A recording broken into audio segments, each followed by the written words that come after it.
Hello, welcome back to Morsels and Motors. This is another episode on Project Bobcat, which is my 1980 Ford Fiesta Mk1. Today's job is to start with tackling the fuel system. In the last episode, you'll recall that I finished putting together the cooling system, apart from a couple of pipes that have now arrived. Now I need to start on the fuel system, and the first job is the one I don't really want to do at all, and that is to jack up the rear of the car, take the fuel tank down and clean it out and see what is going on with that. So let's get to it. Right, first step commenced, which is to raise the car on some axle stands. I've also got a jack under there as well, just belt and braces. Having a quick look underneath, you can see it's in pretty good condition. There's some surface rust under the boot floor here that just needs to be rubbed off and then painted to protect it. Looking a bit deeper in, the axle has obviously had paint flaked off it as well, so that needs to be rubbed down and repainted. Springs aren't too bad. Shock absorbers, I'm imagining they probably need to be renewed, and I'll be looking at the brakes at some point soon. But the reason we are here is for this, which is the fuel tank, and it's got 4 bolts. There's one, there should be just about there, another, and there's 2 other ones at the front that need to be disconnected. But before I can do that, there you go, you can now see it. So that is the kind of rubber fuel line that leaves the fuel tank and heads into the kind of the fuel system down into the engine. So I need to disconnect that first to isolate the tank, and then I can unbolt the 4 bolts in the tank and drop it, in theory. I removed the electrical connector. It just unscrews. It took me a little while to figure out how to do it, but it just unscrews from the top of the sender. And then I have cut the fuel line in half because I will replace it properly. So that was the easiest thing to do. We'll cut they're these stupid single-use clips. They're going to have to be cut off anyway, so you better access with it off the car. Next job then is to just undo these nuts, wherever they are. There you go, there's a nut, undo that. Bolt, not nuts. Well, after an awful lot of wiggling and jiggling, we managed to get the filler pipe out of the side of the fuel tank. The seal has split there, so I'm going to have to get a new one. The end of the filler pipe that's inside the tank does look incredibly rusty, so that does not inspire me with an awful lot of confidence as to the condition of the inside of the tank itself. I can't see now, but we'll see in a minute.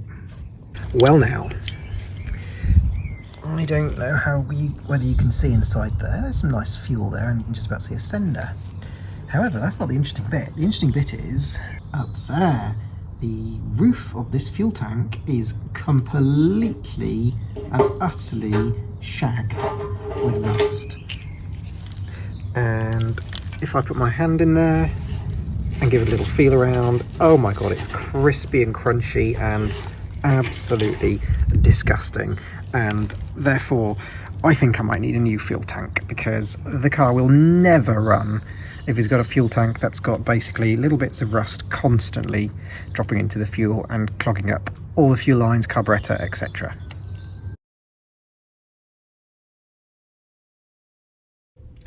Okay, this has now had several goes of half an hour at a time. It's actually looking way better, isn't it? Look at that. And the water is absolutely disgusting. That is now the inside of my pipe. Definitely looking a lot better.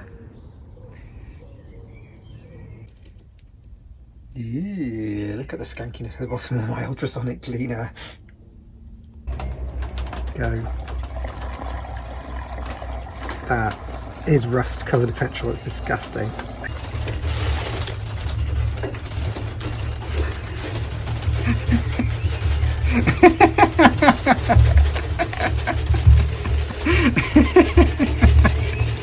Oh my god. Oh lordy. Okay. Just thought I'd start with these heater pipes. I've taken the top one off, which is the longer one from the heater matrix. You need to do the bottom one and the other end of that hose, and I can replace them with the nice new ones. Okay, I've removed both these hoses now, the heater hoses, and I'm just going to flush the heater matrix out. which is easier said than done. Oh, there we go.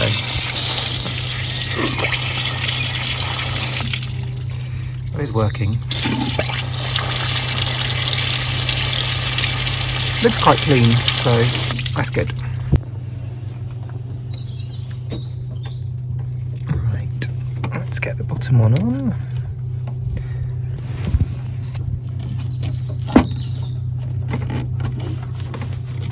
Slip the clips on and tighten them up. Okay, that is the heater hoses in place. Everything's been tightened up. I think it's time to fill it with some coolant.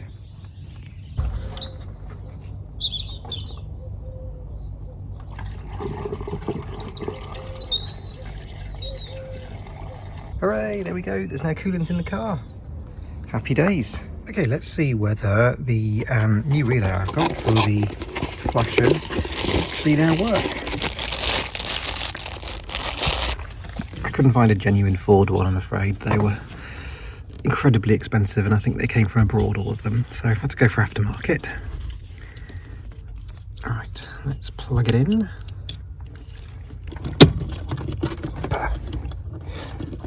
Alright, that's it in position. Let's go plug the battery in and see if it actually manages to operate the hazard lights. Okay, battery's connected, moment of truth.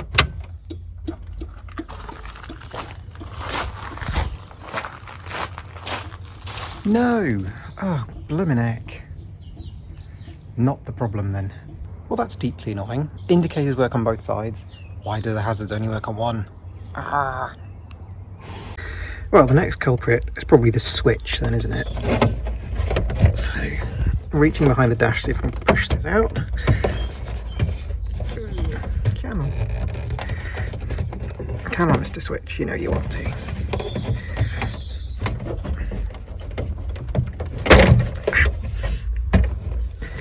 Okay. Come on, a bit further out. Let's be having you. I'm going to take the switch apart and kind of give it a little bit of a clean up inside. Might be a bit rusty. See if that gets it working. Okay, I've taken my hazard light switch apart and it looks like I'm not the first person to be in there because there's a load of copper grease on the inside of there, which I'm not feeling is probably the best medium for kind of making contact that's nice and clean. I don't know, maybe I'm wrong. Anyway, I'm going to clean it all up and put it back together again and see if that makes any difference. Okay, I have given that a really good clean inside, got rid of all the copper grease, which must kind of have moved a lot of the electrical current around between the pins in the wrong way, I suspect. So let's hope that's the case anyway. Stick it back on and see what happens. That's assuming I've rebuilt it correctly.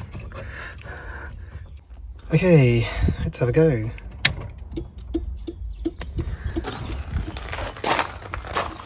Ooh, yay! We now have hazard lights on both sides. Hooray, hazard lights on both sides. Well, that's annoying because I just spent $14.99 on a new relay I didn't need. Oh well. So somebody suggested that I get a red Sharpie and just dot in some red on this white on the seats to just make the fact that it's a bit threadbare a bit more hidden. So let's give it a go.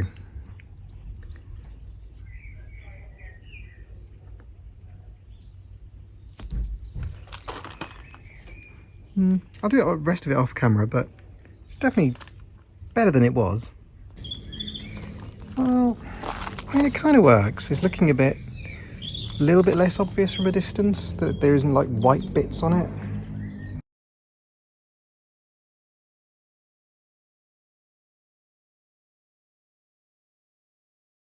Well, that is, I think, it again for this episode on the Project Bobcat. I've ordered a new fuel tank and I'm waiting for that to arrive, and then I need to fit the sender, fit the filler pipe to that new tank, put that back up into the car. I think I'm going to get a new fuel line going front to back as well, because that one looks pretty rubbish, and then we can get on with the carburettor and a few more other bits and pieces. So join me again in the next episode when I get on with a bit more.